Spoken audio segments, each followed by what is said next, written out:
Donc bonjour, ici Chloé d'Envie en jeu à Aubagne. Donc de l'évolution du jeu coopératif. On va principalement parler du jeu de société coopératif. Donc des jeux de plateau dans lesquels on gagne tous ensemble ou on perd tous ensemble en fonction d'un objectif commun que l'on a atteint ou pas. Et atteindre cet objectif suppose évidemment de s'entraider pour élaborer des stratégies communes les plus efficaces possibles. Ces jeux, donc, ils apparaissent au Canada dans les années 70. Ils sont créés par un monsieur qui s'appelle Jim Dicove, qui fonde la maison d'édition Family Pastime. Donc, il crée ces jeux, il édite ces jeux, fabrique ces jeux, distribue ces jeux. Ce sont des jeux qui ont un petit peu une allure artisanale. C'est-à-dire que il dessine également les décors de ses boîtes. Ce n'est pas un grand dessinateur. Et ça leur donne un petit aspect vintage qui commence à plaire en ce moment. Ces jeux, en fait, ils arrivent en Europe bien plus tardivement. Ils arrivent en Europe dans les années 80, donc à peu près 10 ans après leur création au Canada. Les années 80, c'est également les années dans lesquelles se monte une maison d'édition allemande qui s'appelle Herder Spiele. Herder Spiele, donc, tout comme Family Pastime, n'édite que des jeux coopératifs. On peut citer L'Arbre en danger, Corsaro, etc.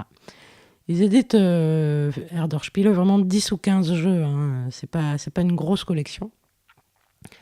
Mais c'est une production qui commence à répondre à une demande, puisqu'on va dire que les Allemands sont assez fervents d'organisation et donc s'intéressent davantage à la coopération que les Français.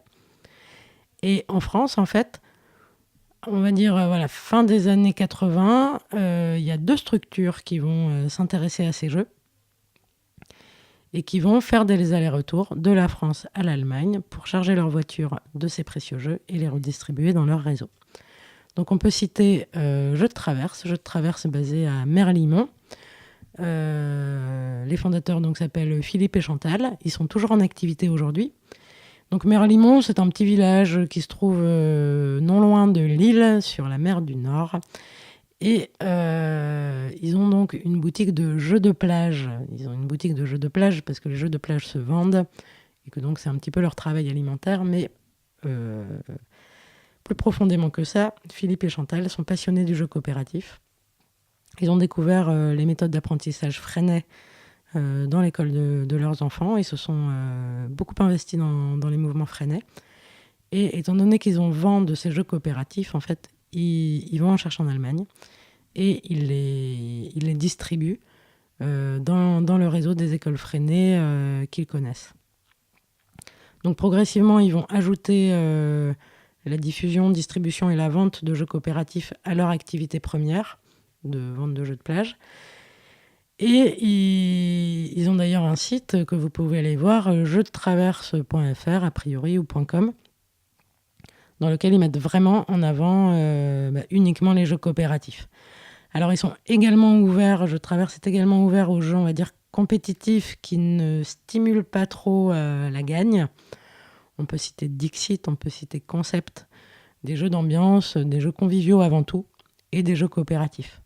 Donc c'est vraiment ces jeux-là qu'ils promeuvent, et ce sont vraiment des pionniers en France, puisque en fait, c'est les premiers, avec Non-Violence Actualité, donc la deuxième structure dont je voulais vous parler. Non-Violence Actualité est basée au sud de Paris, à Montargis, créée par Guy Boubeau. Alors, au départ, Non-Violence Actualité, c'est une revue. Une revue qui traite d'actions directes non violentes, de l'histoire non violente des luttes politiques, Gandhi, Luther King, comment est-ce qu'on organise un sit-in. Évidemment, ils seront très présents pour couvrir la lutte du Larzac, etc. Et à un moment, donc, Guy Capou se dit que la lutte non violente politique, c'est bien, mais que peut-être construire une autre société, ça passe par un volet plus éducatif. Donc Non-Violence Actualité, en tant que magazine, se recycle et aborde davantage des sujets intimes, familiaux, éducatifs, etc. Et en parallèle, développe la vente de jeux coopératifs. Donc à nouveau, ils vont chercher les jeux Herderspiele en Allemagne et eux les diffusent dans, pour le coup, les mouvements non violents. Donc on a d'un côté la coopération éducative de Freinet et de l'autre côté les mouvements non violents. Et c'est vraiment des personnes qui vont d'abord être dans une démarche militante, enfin dans l'envie de propager ce mode de jeu, de le faire connaître, de soutenir Erdorspiele qui se monte, de soutenir les jeux de Jim Dikov qui sont également importés du Canada. Et puis de fil en aiguille, au regard de la masse des jeux diffusés, ils vont du coup créer des structures juridiques d'entreprise pour rester dans la légalité en fait. Non-violence Actualité et Je Traverse sont deux structures qui existent encore aujourd'hui. Et Non-violence Actualité donc, continue à éditer un journal et propose également un annuaire national des associations œuvrant pour on va dire, la promotion de la culture non-violence et coopérative. Il propose également des animations, des formations, etc. Au sud de Paris. Et puis ensuite, donc, il y a d'autres assos qui vont reprendre ça, notamment sur le Larzac, etc. Et puis c'est un petit peu de ce courant en fait qui est issu Envie en jeu. Alors, du coup, moi, j'ai découvert ces jeux à la fin des années 90. Donc, on avait, on va dire, une petite trentaine de jeux de société, entre Erdorspiele et Family Pastime. Des jeux qui n'avaient pas des grosses mécaniques ludiques, qui étaient plus finalement des outils pédagogiques que des jeux pour joueurs. Sachant qu'à la fin des années 90, le public joueur adulte était extrêmement restreint. À cette époque, on pensait que le jeu, c'était que pour les enfants. C'était une activité inutile et chronophage. Et c'est au début des années 2000, en fait, que déjà les adultes vont se remettre à jouer.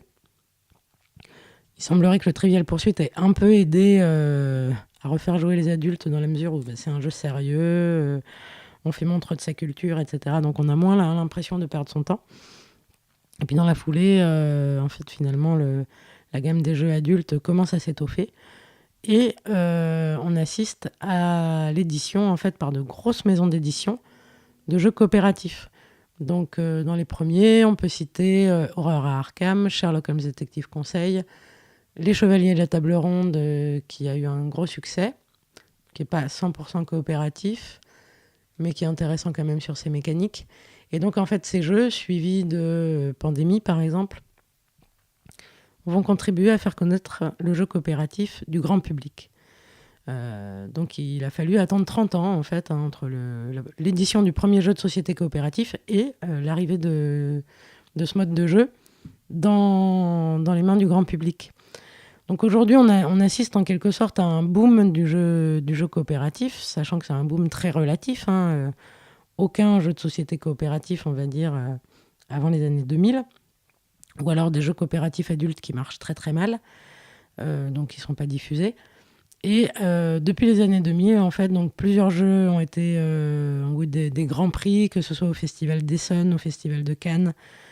Donc Grand Prix qui tendent à les faire connaître, qui tendent à donner envie aux distributeurs de les proposer dans leur magasin, qui ouvrent donc ce mode de jeu au public adulte. Sachant qu'en fait, on a constaté que le jeu coopératif avait d'abord été, on va dire, promu par des militants, que ce soit des militants de l'éducation alternative, que ce soit des militants de la non-violence, mais un petit peu promu de par les valeurs en fait, d'entraide, de coopération, de solidarité qu'il proposait aux joueurs. Les jeux auxquels on assiste maintenant, à mon avis, sont moins portés par ces valeurs-là qu'en fait, qu'ils ne sont présentés comme des nouveaux produits. Donc ça rentre dans la société de consommation. Évidemment, c'est pas négatif puisque de toute façon, on est toujours en coopération et que c'est intéressant à vivre. Mais c'est pas cet argument qui est mis en avant. L'argument qui est mis en avant, c'est en fait de faire une nouvelle expérience de jeu. Donc ce mode de jeu étant relativement peu connu, il est repris par des grosses maisons d'édition, par différents créateurs de jeux, de façon à renouveler en fait l'univers du jeu de société coopératif, l'univers du jeu de société. Et donc le jeu coopératif permet du coup une petite bouffée d'air et un espace de création renouvelé pour les auteurs, et puis des modes de jeu renouvelés pour les joueurs. les premiers créateurs de jeux de société coopératifs étaient vraiment exclusivement éditeurs de jeux coopératifs, puisque c'était leur valeur, leur cheval de bataille et leur militantisme. Et aujourd'hui, donc, quand je parle de grosses maisons d'édition, ça veut dire qu'en fait, on a des maisons d'édition et également des auteurs de jeux d'ailleurs, qui produisent ou qui diffusent indifféremment du jeu compétitif et du jeu coopératif.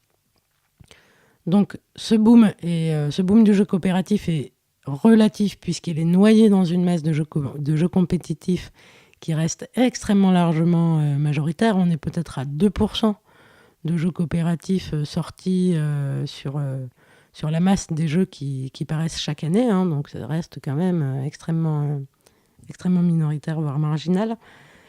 Et ils sont noyés dans la masse de grosses maisons d'édition donc, qui proposent 98% de jeux compétitifs et qui parfois n'ont même pas connaissance en fait, du fait que certains jeux à leur catalogue sont des jeux coopératifs. Donc c'est pour ça que ça reste intéressant quand on veut promouvoir ce mode de jeu et quand on veut, on va dire, propager en fait la coopération et proposer ces apprentissages-là à différents joueurs de différents âges. Il reste donc du coup un gros travail à faire de recensement de ces jeux coopératifs qu'il faut donc aller chercher. Les éditeurs ne sont pas toujours au courant qu'ils éditent des jeux coopératifs.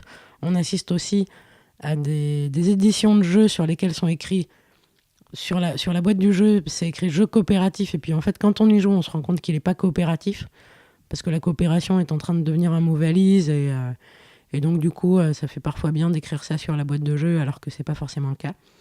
Donc du coup, à Envie en jeu, on fait tout un travail de repérage, de collecte, de test de jeu.